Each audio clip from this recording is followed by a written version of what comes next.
Look around you. So much of our modern world is new. New ideas, new buildings, new narratives. And that's great. Change is necessary for progress. The whole world gets it. So how is it possible that despite all this progress, we still learn in the exact same way our grandparents did? Our education is evolving so slowly. But why? What if your education could evolve and improve as quickly as the world around us does? What if your education was designed to help you discover who you really are? If students were created like co-creators instead of just products? If there was a space meant to build connections between teachers and students? A place where safe space doesn't mean you'll be shielded by censorship. Where liberty isn't just what you learn, but how. Your education should keep up with the rest of the world. And now, it can.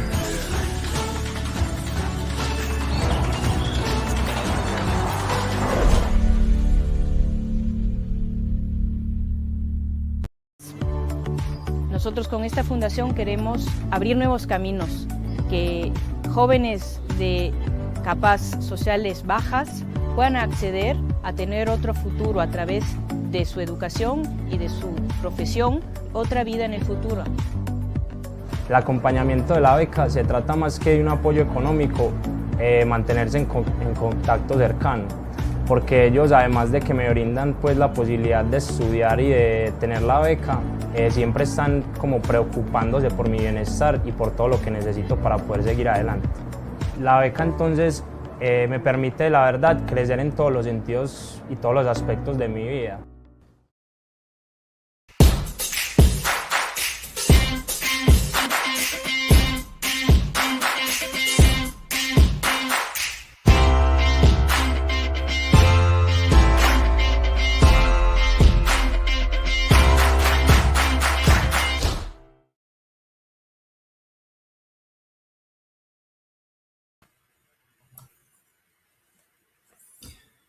Today is a very happy and special day. First, we are launching a totally new initiative. Second, at today's event, we have over 120 participants, strategic partners, donors and friends, one ambassador, representatives from our partner schools, our foundation board, our local committees and our alumni associations, and finally, scholars and alumni of Fundación Educación. Third, we have a truly international audience.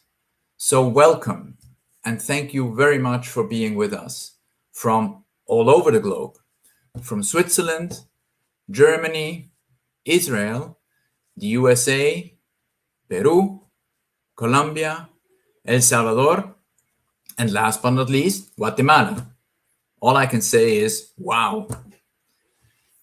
As you know from the invitation, we gave this event the name FED Talks.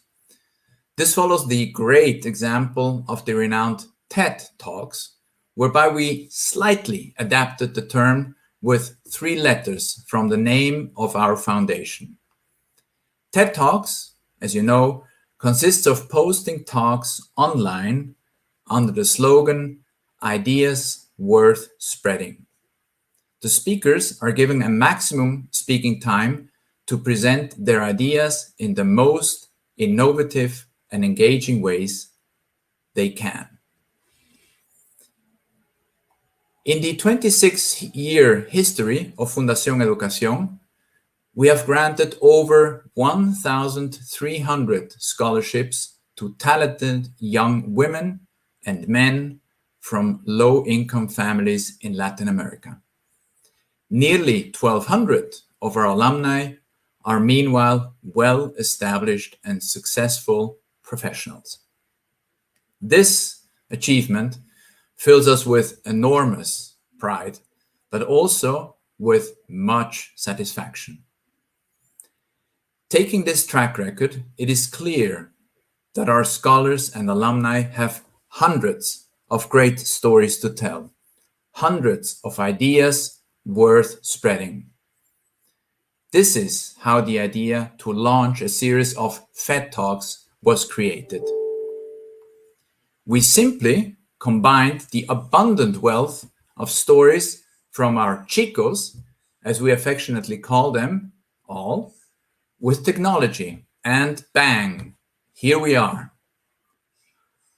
All of what we are going to experience today was made possible thanks to the untiring support of Gabriel Calzada, president of the Universidad Francisco Marroquín, Guatemala. When I first presented the idea to him some months ago, he was immediately fired up and offered his assistance. And wow, what an assistance we got. A whole team from the UFM, spearheaded by Maria Inés Castillo, Stephanie Falla, Emily Gularte, Esteban Cardona, and Carlos Francisco Lux, contacted me shortly after my chat with Gabriel, developed a concept, organized the whole technological setup, trained the speakers, and finally produced the whole show. Therefore, muchísimas gracias to you, Gabriel, and all of you from the UFM New Media team for making our first FED Talks happen. Our series of FED Talks will start off today with 3 speakers from Guatemala: Ligia Pamela Godoy, Luis Pedro Centeno, and Derek Salguero. What a wonderful and highly talented lineup. Thank you very much for being with us today. On that note, it is now my pleasure to hand over to our precious friend Gabriel, who will welcome you all from across the globe, from Guatemala. Thereafter, Maria Inés, our moderator of today, will take over. She will introduce our speakers and their topics to you and lead through the whole show. So now, sit back, relax, and enjoy, and above all, let yourself be inspired. Gabriel, the floor is yours. Gracias, Ricardo. Muchas gracias. Thank you so much. This is very exciting. It is very exciting because we are about to have an event that symbolizes a lot and represents a lot of what the effort that Fundación Educación and Universidad Francisco Marroquín, but also Fundación Educación and other universities have been doing over the years with tremendous success, and not without very challenging moments that we have overcome and worked together in a way that have allowed dozens, hundreds of students to have a tremendous learning journey that I believe that will make possible a change in Latin America. I'm very excited about this event. We have been collaborating 12 years now between Fundación Educación and Universidad Francisco Marroquín. 12 years of collaboration, 12 years where we have learned how to make the most out of every donation that Fundación Educación has received in order to support those talented kids. And 12 years where we have had the tremendous pleasure of meeting these young, talented kids that have become brilliant entrepreneurs, professionals, and influencers in the region. We are going to have 3 stories today, as Ricardo was mentioning. 3 stories. Pamela Godoy, Derek Salguero, and Luis Pedro Centeno are going to present their stories. They're just 3 fabulous stories that represents many other stories that Fundación Educación has made possible. We have had over these 12 years 32 students that have been supported by Fundación Educación. we work with other foundations. Fundación Educación is not the only foundation we work with here at UFM, but I always say, and it's not because this is a FedEx, I always say, wherever I go, that when it comes to supporting students, Fundación Educación is the gold standard of supporting students at a university level, because it's the equivalent of smart money.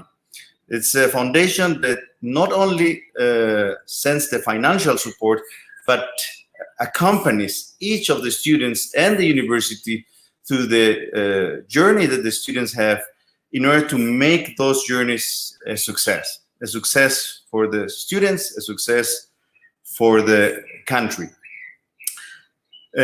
Over the years, we have had 32 stories like the 3 stories you're going to have, you're going to experience, you're going to know about. And this would not have been possible without Fundación Educación, without the support of Ricardo and his team, without Cristina Novales and Philip Berberat, without the whole team of Fundación Educación. And it would not be possible without the support of all of you who are supporting Fundación Educación to make the dream of those kids possible. So thank you all.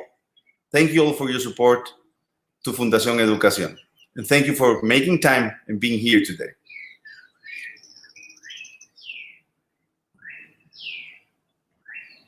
Thank you, Gabriel, and thank you, Ricardo, for your words. I am Maria Inés Castillo, and I will be your moderator today. Welcome to everyone from Guatemala. Greetings to everyone in Colombia, Switzerland, Peru, El Salvador, and many, many other countries. We are very excited for you to hear our wonderful speakers today. Before I begin introducing our first speaker, I would like to encourage you all to post questions for our speakers, since they will be joining us for question and answer sessions on the comment section on either YouTube or Facebook. And now I introduce our first speaker, Pamela.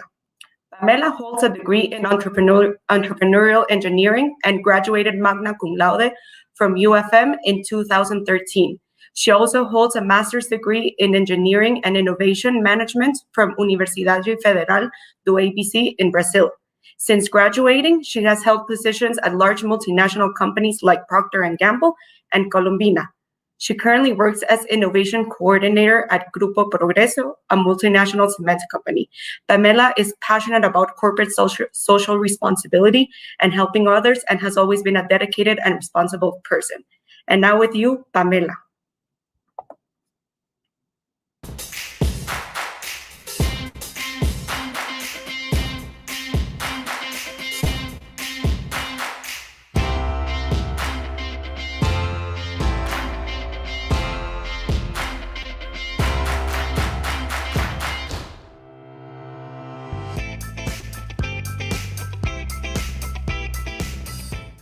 Everything's a wheel, turning and turning, never stopping. This is one of the many lessons that Natalie Babbitt shares with us in her novel, Talk Everlasting. A story about a young girl who faces the tough decision of choosing between everlasting life or letting her life go as it should. Everything's a wheel, turning and turning, never stopping. I read that as a kid when I was in school and learned it by memory. Little did I know that life would make me live it in the flesh. If you're like me, you're probably always planning. I've got to do this and that for work. Next weekend I have a meeting with friends. I've got to pay for that next month, and so on. I'm constantly planning. And I don't do that only for day-to-day agenda. I do that for life. When I was 15, I used to say that I was going to get married at 25, have children by 26, have my own house and run my own company by 30, and so on. Then I also said that I would travel around the world, and so on. And I truly believe that building plans is important because it gives you direction and it actually allows you to accomplish your goals. Yet, we have to let go the illusion of control. So what is this illusion of control? According to Pete Wilson in his book Plan B, the illusion of control is that feeling of losing control when your dreams are unfulfilled, or when our expectations are unsatisfied, or simply when life doesn't go as we thought it would. Yet, the truth is, we have never had control. So I'm going to tell you about a couple of times when my life didn't go as planned. I used to work at P&G, the largest multinational consumer goods company, as a sales representative. I had a very lucrative salary at my age. I led a team of around 30 people, and I simply loved my job. Yet, I also had a dream of going to Africa as a volunteer. And at that time, there was this NGO that sent every year 2 volunteers to Tanzania. I talked about this with my family, my boss, and my peers, and finally, I decided that I was going to quit to pursue my dream. It was a risky decision because this NGO managed it as a contest. So several people applied, then they went through several tryouts, and finally they chose 2 people. When I applied, we were 7 candidates. We prepared ourselves for around 2 months, and finally, guess what? I wasn't chosen. I was devastated. I had left this amazing job, and now I didn't have the job, I didn't have the volunteer program, and simply everything was gone. I kept on asking to myself, why did I do this? How irrational of me. How could that happen to me? So it took a couple of years to overcome this, but then I decided to go after another dream. I wanted to study my master's degree abroad and earn a scholarship. So I started applying, and I started receiving the answers as well. Thanks for applying, but you were not chosen. Your application was unsuccessful. You were accepted, but you didn't get the scholarship. So I simply got frustrated, and I started thinking that I was going to study my master's degree in my country. Yet, Facebook knew my search patterns, and one day, an ad about a scholarship from the Organization of American States popped up. I had thought that I was going to study in Guatemala, but then there was this thought that kept on telling me, apply for the last time. And so I did. And then 4 months after that, I received an email that said, "Dear selected candidate for the OAS scholarship." I must admit that after so many no's, I was skeptical. I must confess that I didn't even remember what university or what program had I applied to. So it was not Chile, it was not Germany, it was not New Zealand or Australia, but it was Brazil. I was going to study my master's degree in engineering and innovation program at the Federal University of ABC in Sao Paulo. Sometimes opportunities open up ahead of us, even without planning them.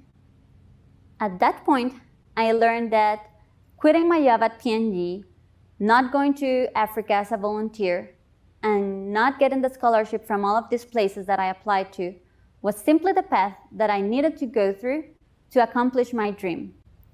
Under different circumstances, unexpected but wonderful circumstances. So what did I learn about these 2 experiences?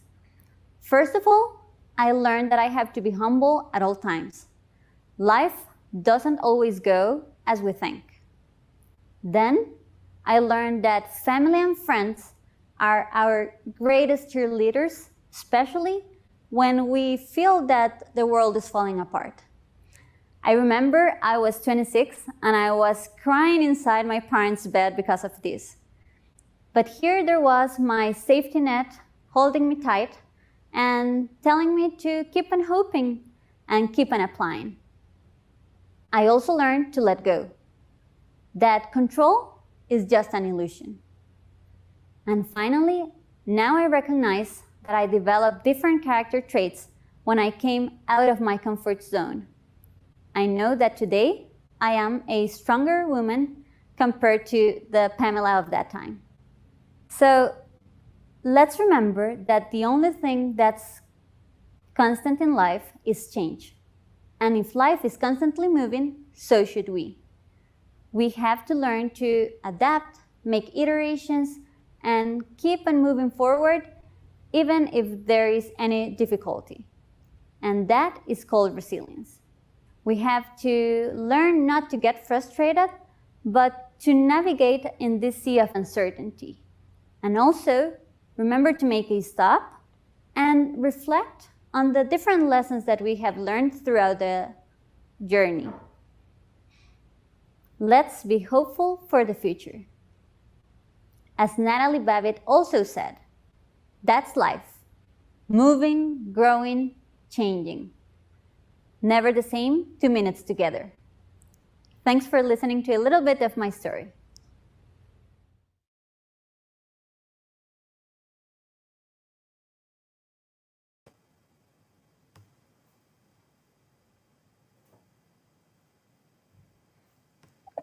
Hi, Pamela.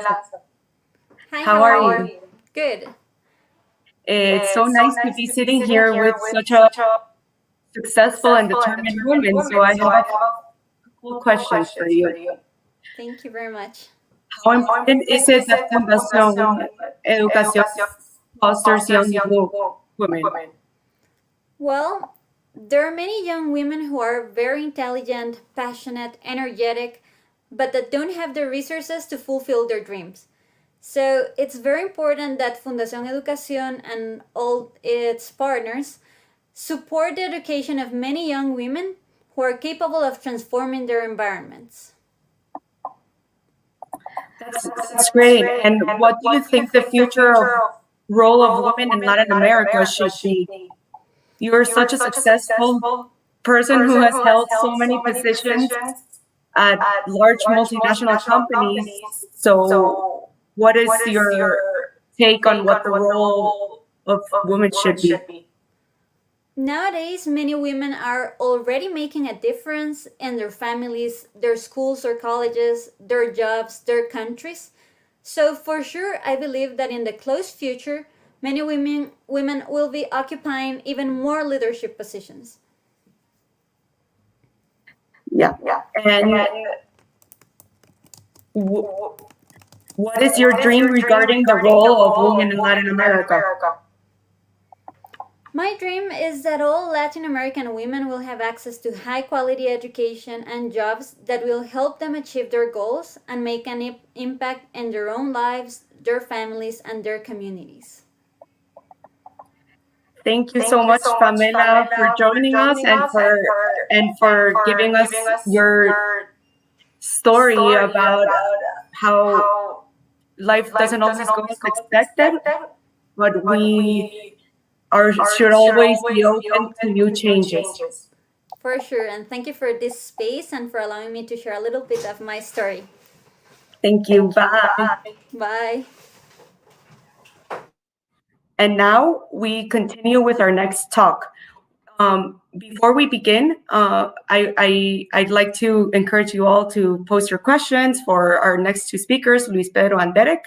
And now, Derek. Derek Salguero majored in entrepreneurship with a minor in marketing and graduated magna cum laude from UFM in 2019. He is a candidate for a master's degree in finance from the UFM School of Business. Derek is working as a financial analyst at CVC, a multinational beverage company. He is also a curious, ambitious, and energetic person who is driven by the desire to overcome expectations. He loves the great outdoors, arts, and adventure. And now his TED Talk, Dream Without Limits, Derek.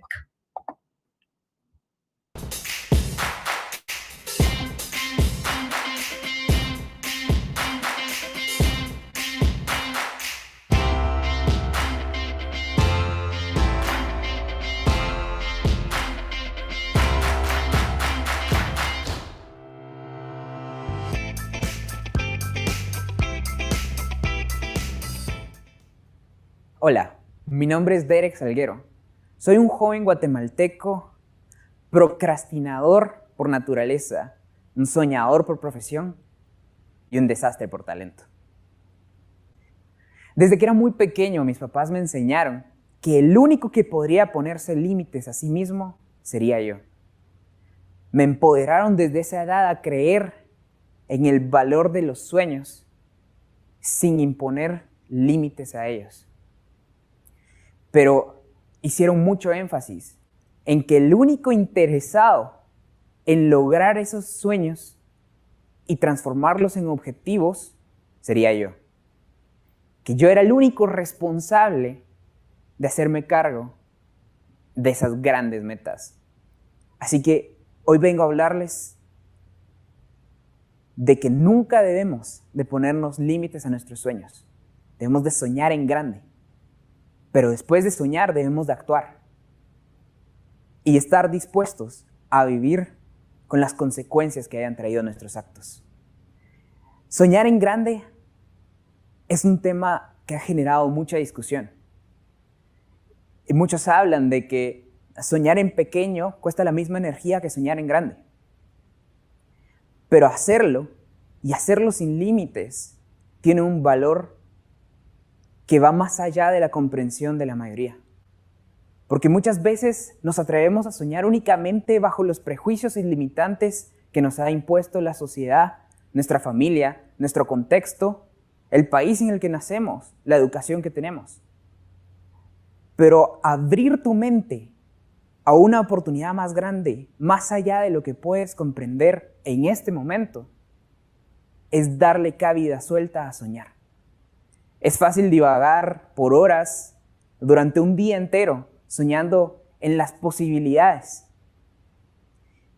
Y cuando empiezas a hacerte a la idea de que esas posibilidades, esos sueños sin límites, pueden traerse a la realidad, es que se descubre el valor que tiene el soñar. Vengo de una familia con un trasfondo que cabe en cualquier estereotipo de un país tercermundista. Una familia que, rodeada de pobreza, trajo una herencia de una mentalidad muy cerrada. Una mentalidad que muchas veces te impide ver las posibilidades que van más allá de tu capacidad de alcanzar hoy en día. Sin embargo, gracias a unos muy buenos padres que me enseñaron el valor del trabajo y de soñar en grande, he logrado alcanzar cosas inimaginables. Es muy normal en un país tercermundista darte cuenta de lo difícil que es alcanzar metas altas, lo difícil que es alcanzar una buena educación, lo difícil que es alcanzar las oportunidades culturales que uno desea. Pero cuando uno empieza a pensar en lo que quiere alcanzar y no en lo que no tiene para lograrlo, es que uno puede encontrar qué es lo que puede hacer. Y es ahí donde, sin límites y con la mente amplia, desde muy pequeño decidí que iba a soñar en grande y que iba a alcanzar lo que soñara.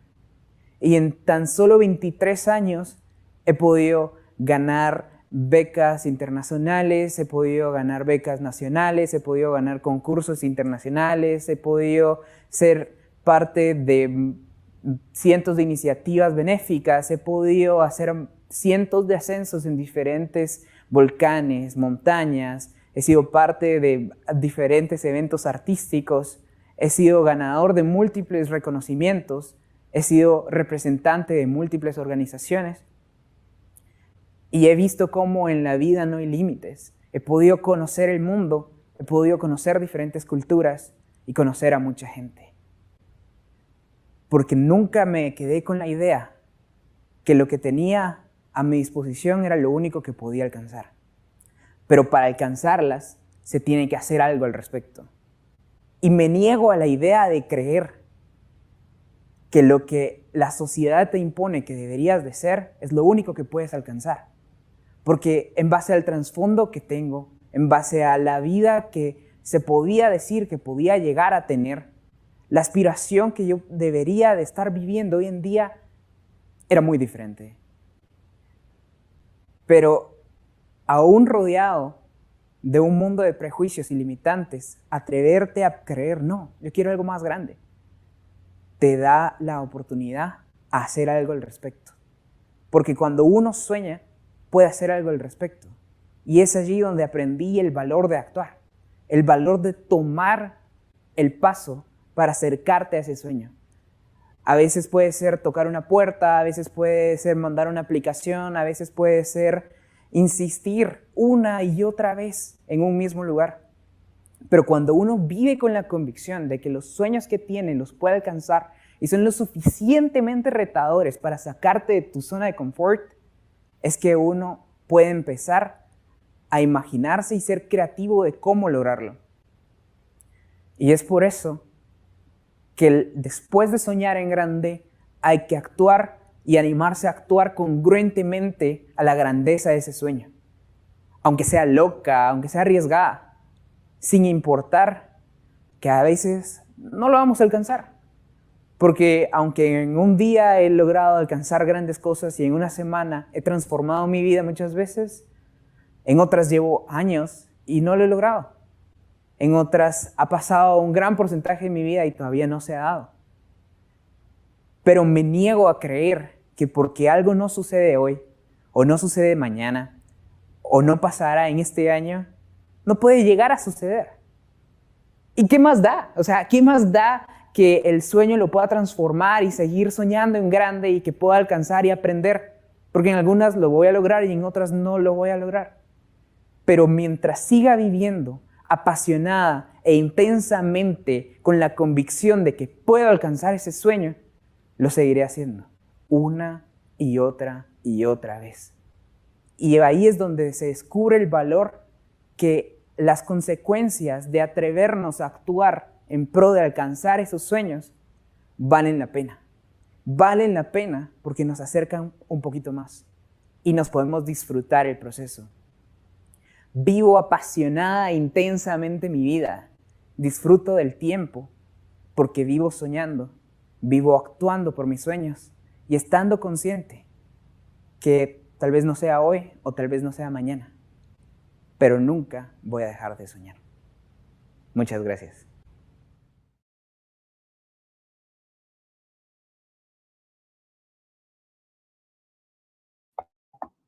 Thank you, Derek, for that inspiring talk. It's always very important to dream without limits. And now for our third and final speaker, Luis Pedro. Luis Pedro Centeno is a third-year entrepreneurial engineering student at UFM. He has worked as an innovation and organizational culture consultant in various companies and works as a facilitator in leadership activities for the Franklin Covey Institute in Guatemala. Luis Pedro characterizes himself as an empathetic listener and loves to help others. And now, for our final talk, Heart-to-Heart Connections, Luis Pedro.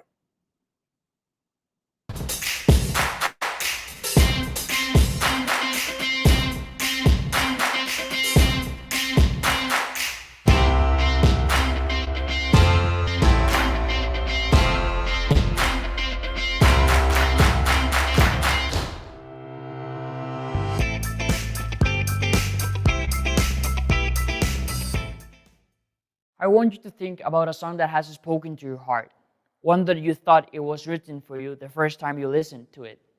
What song comes to your mind? Have you ever asked yourself why? Why this song? Maybe at first the answer seems obvious. You really like the song. But if you dig deeper, you realize that songs tell us what we want to hear in a very creative way. In my case, my go-to song is Eye of the Tiger by Survivor. The moment when I hear the beat of the drums, I start to think about the most difficult challenge that I'm facing. And don't ask me why, but it instantly motivates me to fight. Songs are a special way of communication. In my opinion, one that speaks directly to the heart. And here is the key, the heart.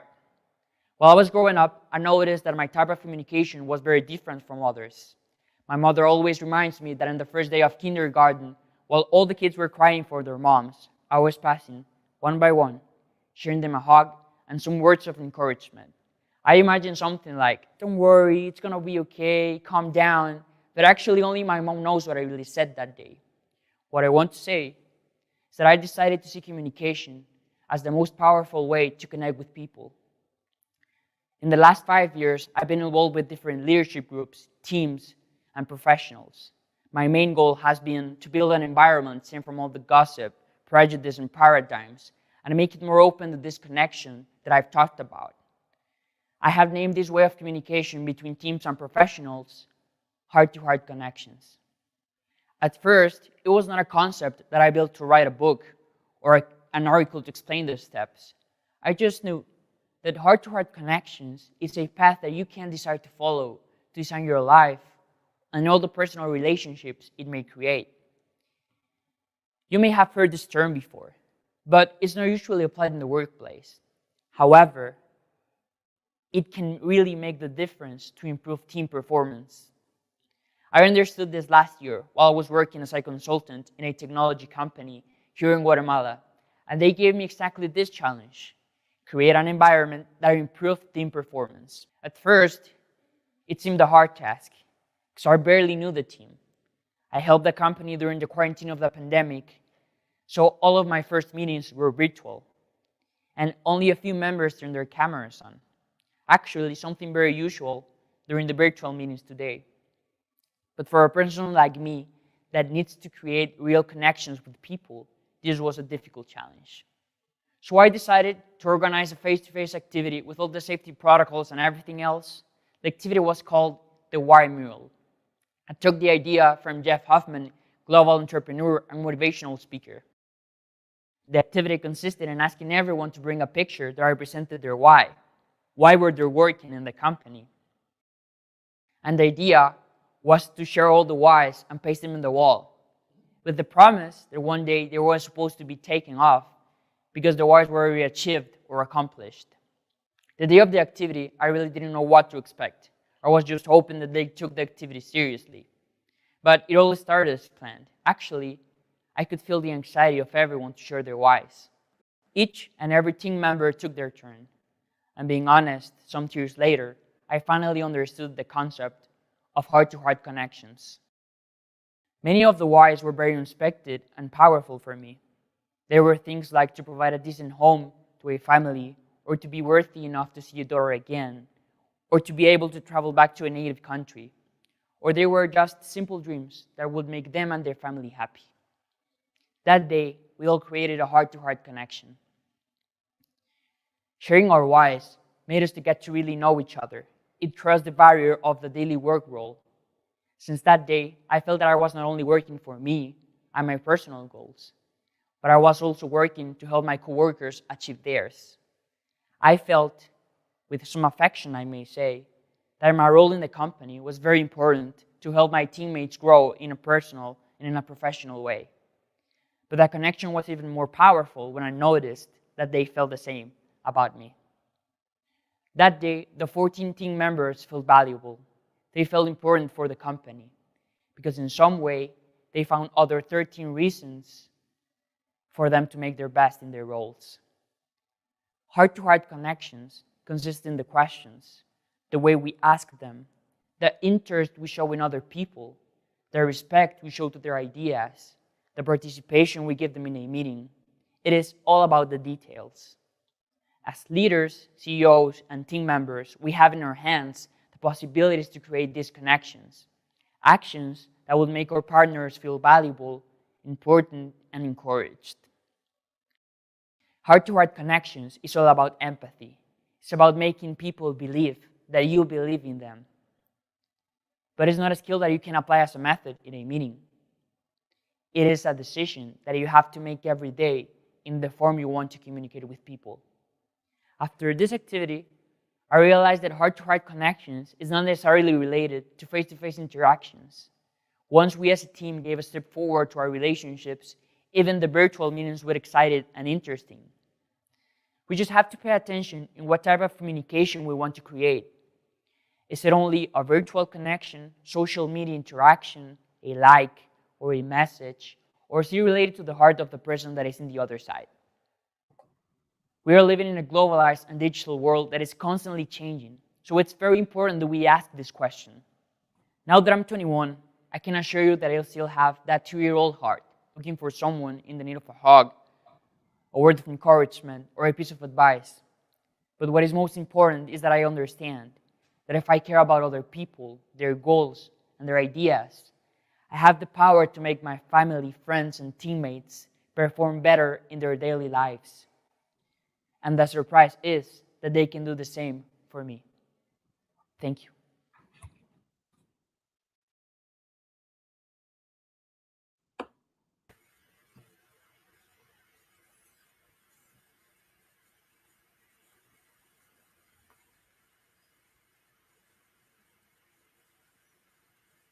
Hello, everyone. Hello. Hi, be here. Thank you all for your talks. Those were both great talks. Thank you, Luis Pedro, and thank you, Derek. Luis Pedro, I also love Eye of the Tiger like you, and Derek, your speech is always very inspiring. You're a great person, and I'm so proud to see such young people be so successful at such a young age. So let's begin with some questions. To everyone in our audience, if you have any questions for Luis Pedro and Derek, please post them in the comment section on YouTube or Facebook. So tell us, either of you, in what way has Fundación Educación influenced your life? Luis Pedro, you can give us a perspective as a current student, and Derek, you can give us your perspective as a scholar and graduate from UFM and Fundación Educación. I don't know. Derek, you may go. Sorry. Well, I have been really blessed by Fundación Educación because since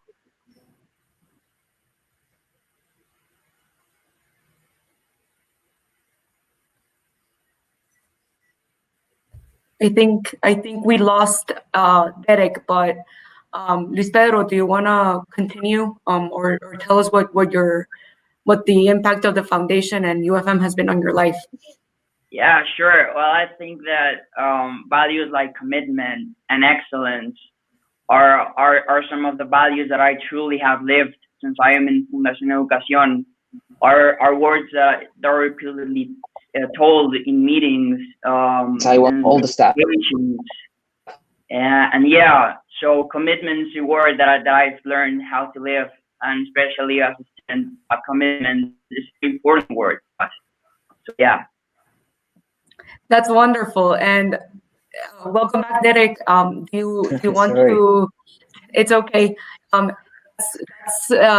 As Luis Pedro said in his talk, that's the bad part about virtual meetings. But I'm so happy to be able to have everyone here from Ricardo from Switzerland and everyone who's joining us from around the world. So Derek, do you want to tell us? Yeah. Sorry, had internet. Well, but I had the chance to meet a lot of wonderful people, and they have been mentoring me since I was in school, and they have really impacted my life, not just in the academic way. I have had the chance to meet people that had an impact for the rest of my life, in my personal, academic, and professional life. They have taught me a lot of lessons that maybe it will take me a lot of years to learn, and they have led me discover a new world of opportunities that I have never noticed I could have. Ricardo once said to me a lot of advices to how to go to interviews while I was looking for a job. And that was something that I could never imagine it could be a good strategy until I got the chance to hear from him. And Christina has been always there for me, talking about how to encourage my personal life, how to have a better relationship with my parents. She has been like part of my personal, my academic, and my professional life. And I know that it's an opportunity to improve all my quality of life. So I can say that Fundación Educación is not just a fundación for education. It's a fundación that helps the people in all the ways that it can. And it has a lot of resources because they have the most amazing team. They have people who is behind the team in Switzerland, which are just amazing people. We are just prepared, and they are amazing. And they have like this heart for all of us that can change us, our lives, our life quality, our opportunities for the rest of our lives. And nowadays, I can see all the benefits that it have had in my life. So Fundación is like one of the best opportunities that I have already had in my life. Thank you, Derek. I completely agree with you. I love working with the local team, and I'm sure all of the teams in Peru, Colombia, and El Salvador are also amazing. And the support that they provide you, the emotional support and professional support that they provide you is great. And speaking of that, Luis Pedro, now that you're in your third year, you must be thinking about what your next steps in your professional life are going to be. Do you have what are your dreams for after graduation, since you're almost there? Well, I have many dreams. I can't choose one, but truly believe me that what I tell you is maybe my biggest dream. I want to work in any company. It doesn't matter if it's small, if it's big. I just want to try to have the opportunity to share my type of leadership in any of the companies where I can be and where they can lend me to work. I think that this type of leadership can bring many impacts to the people that's working. It really improves team performance.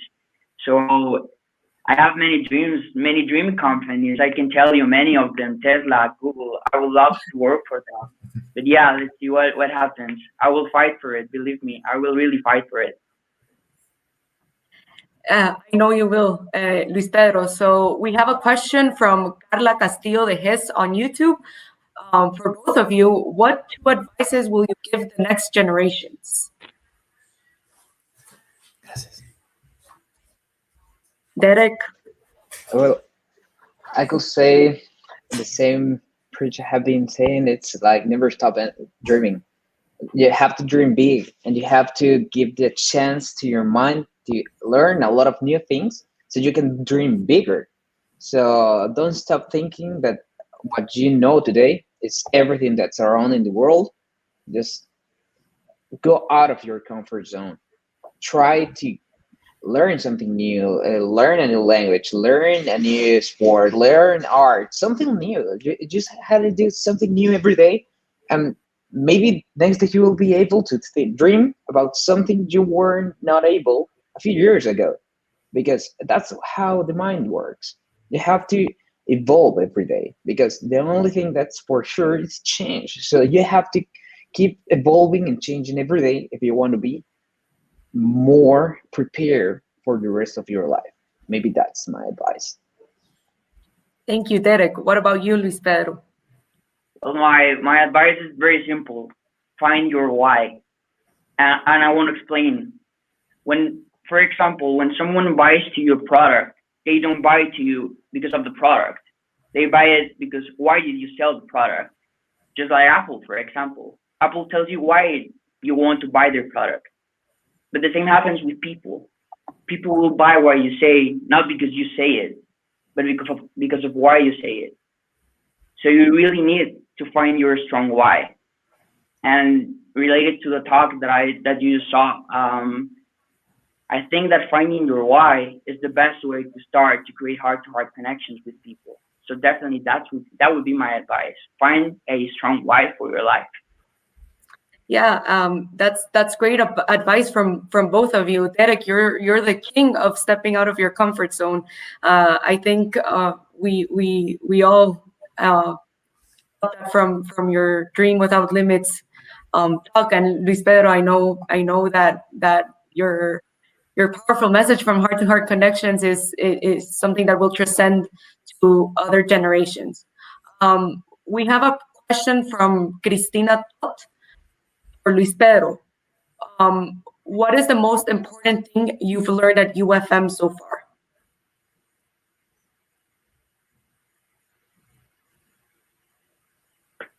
I think that many things definitely, but the importance of everyone's opinion, the importance of everyone's perspective.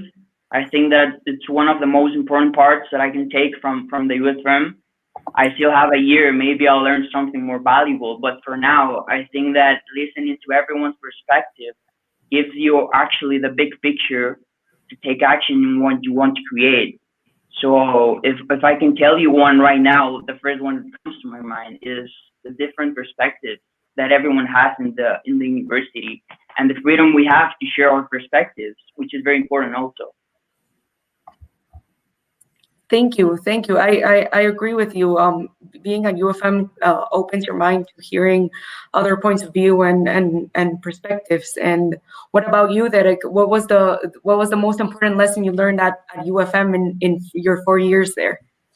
Maybe since day one of the best lessons I heard, it was that the characteristics that the UFM alumni had, it's first of all, their intellectual curiosity. They are always wondering why things work the way they work, how we can improve that.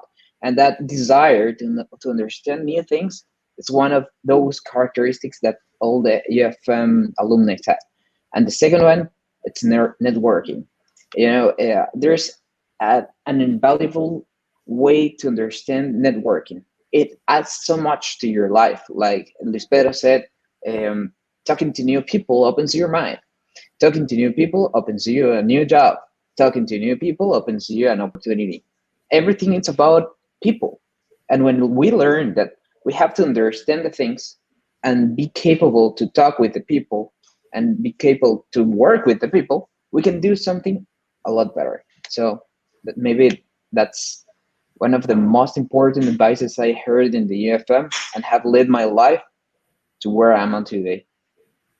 Thank you. Those are great lessons, and I completely agree with you. So we have a couple of comments, not questions, from the public. Emily Gularte, who is part of the new media team, is so proud of everyone. Amazing stories, very impacted and encouraged by all the speakers. A big hug from Guatemala.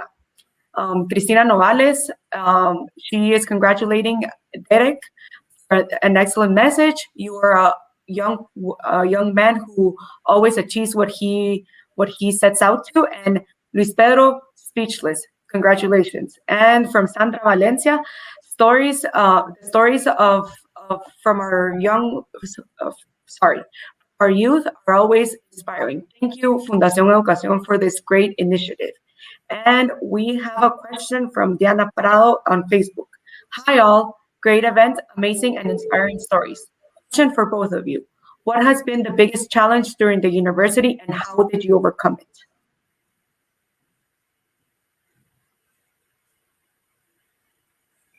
Derek, I think you may start with this one because you graduated already. I'm still dealing with the Well, I think. it's funny because maybe the challenge, it depends on who you are and what you want to do.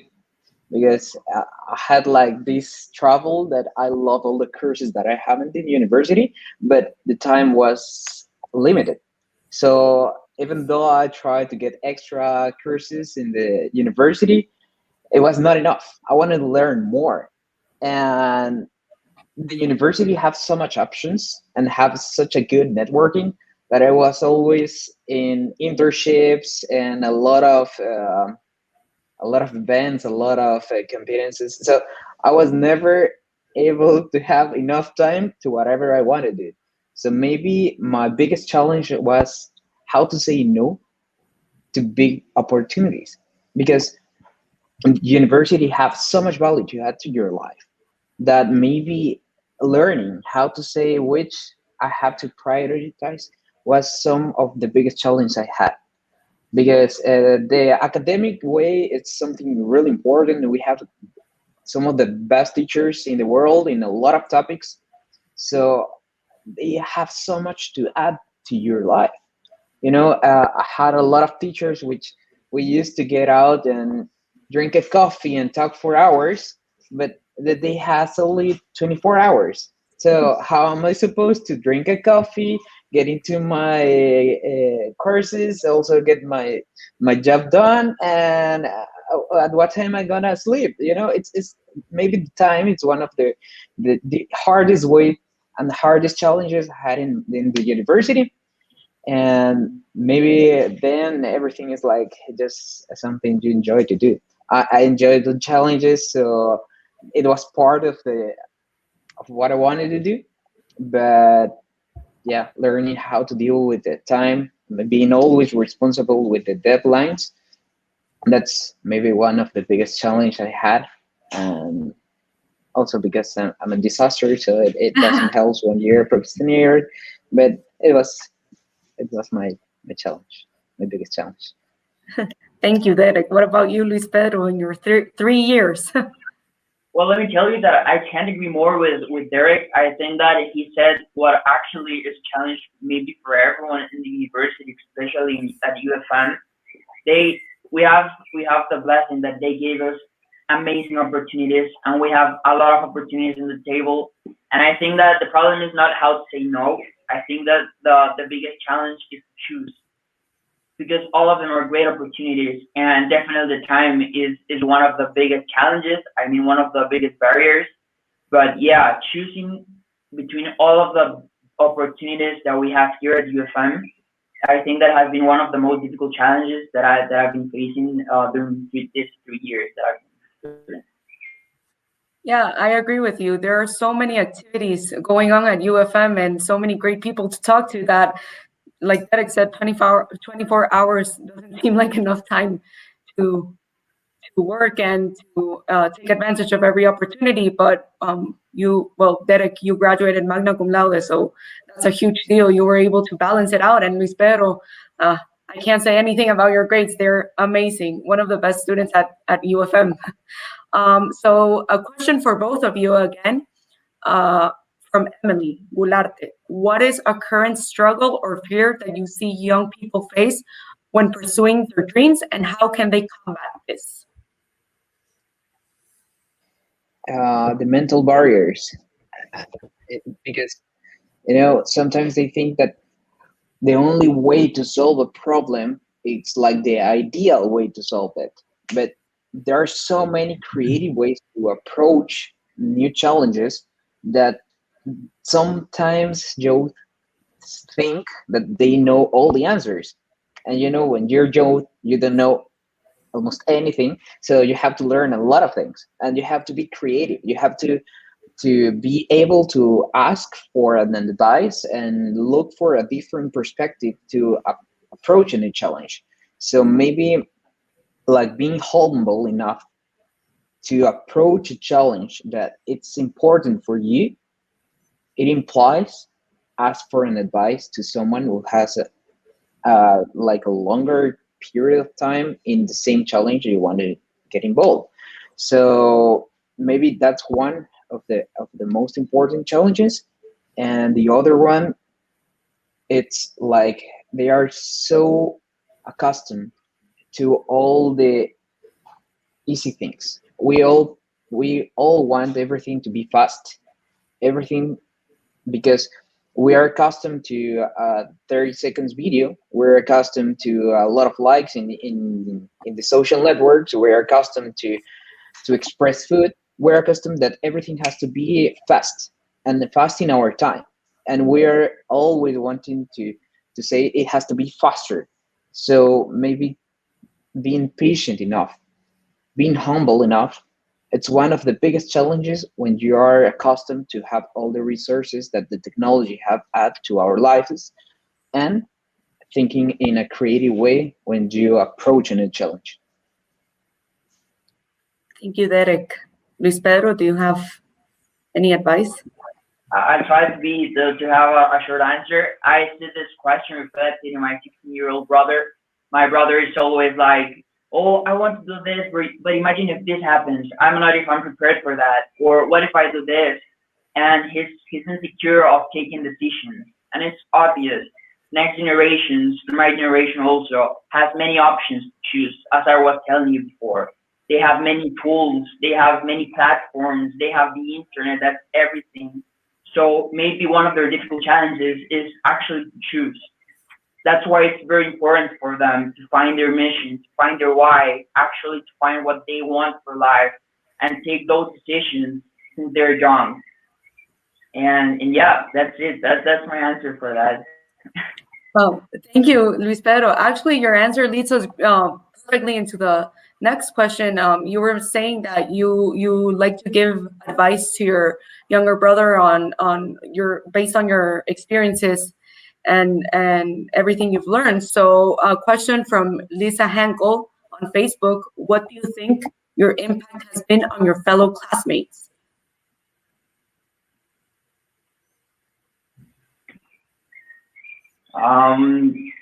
Well, I want to believe that I've helped them, but let me tell you something. In my classes, I try to participate as much as I can because I think that I have that skill and I love to talk. I love to participate, and I think that one of the biggest impacts that my friends have told me is that you told something that I thought that I was not prepared to say, or yeah, maybe sometimes I try to help them with something that they don't understand, but that's not like an impact during the class. But what I want to tell you is speaking is very important, and not many people are used to speaking in classes. So I try to share the most value that I can create in classes, and hopefully that helps my classmates. Thank you, Luis Pedro. What about you, Derek? Now that you're a young professional and out in the real world, what do you think your impact was on your fellow classmates? Well, it has been really, really weird when you start to analyze these sort of things, because when I was in school, I was same as Luis Pedro. I was the one I was always asking for new things, trying to answer everything that the teacher asked, was ready for everything, and with this desire to learn more. But also, I was the one who was with my friends when they were just about to lose the courses, helping with them to study for the exam and helping to get prepared for the quizzes and helping them as a tutor. And it was really cool because when I got out of the school, a lot of my friends, a lot of my teammates, a lot of the parents of my teammates and the parents of my friends wanted to offer me a job. That was something new because I didn't knew that my academic life will have such an impact in my friends and that will have such an impact in the enterprises that were related with them. So they offer me jobs. And also nowadays, a lot of my teammates and friends want to do business with me. So it's something really important when you try to see how the impact of your academic life can transform for completely your future. Because I wasn't that guy that was like saying, "Oh, he didn't do his job, he didn't make his work." No, I was, "Bro, what do you need? Can I help you with something?" And there's always someone who's in need, and there's always someone who has this heart to help them. And if they always want to give you back. At that time, I didn't make it for the extra benefit it will have in the future. I make it because they were my friends. But nowadays, I see a huge return on that investment. And maybe that impact changed their lives because they were able to get out of the school. And nowadays, they're helping me how to achieve my goals out of the school. Thank you, Derek, and thank you, Luis Pedro. You both sound like great people to have in a classroom. The ones who always motivate you to participate and get those participation points and do and put your best effort and get good grades. So I'm very proud and happy to hear that both of you are great students in the classroom. I have a comment from Medellin, Colombia, from Universidad de Afit. Such inspiring conferences. Thanks, Fundación Educación, for empowering us to change. Thanks for inspiring us, and thanks for making our dreams come true. And one final question for both of you, and I will challenge you to say it in 5 words maximum. What is the best way to inspire your loved ones, friends, and people around you? And this question is also from Medellin, Colombia. Heart-to-heart connections. More way.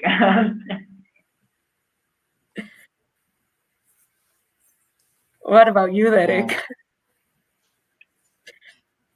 Living the way I think and the way I spread the world.